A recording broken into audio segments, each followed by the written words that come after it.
Presented by RES Music.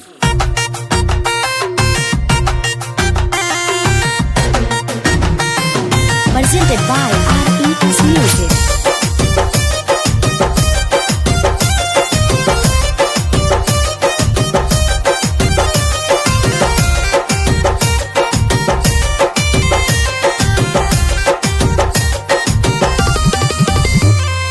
Patna से लाई द पिया साड़ी झमकौआ।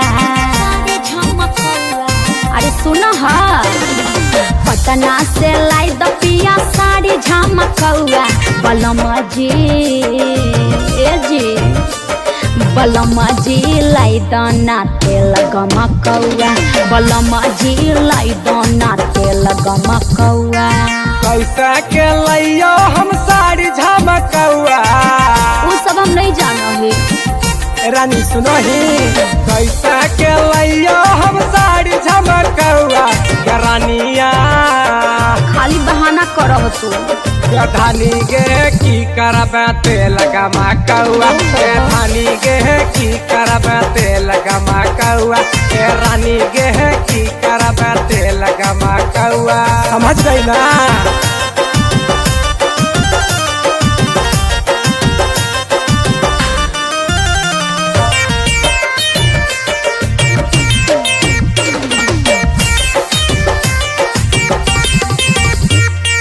गवना कराई के जैसे तू लइलो, 1 रुपया के पूछो न जनलो। ये दियो यारवा दे हो की।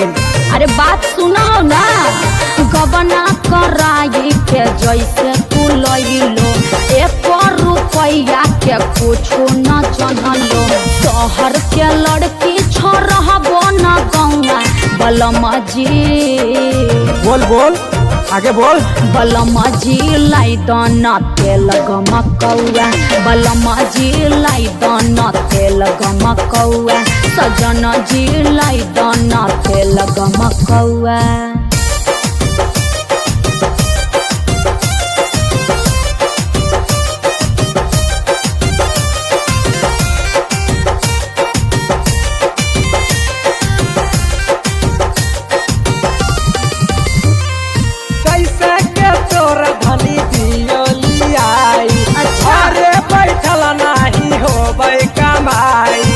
अरे तोरा हमेशा ये कहो तू।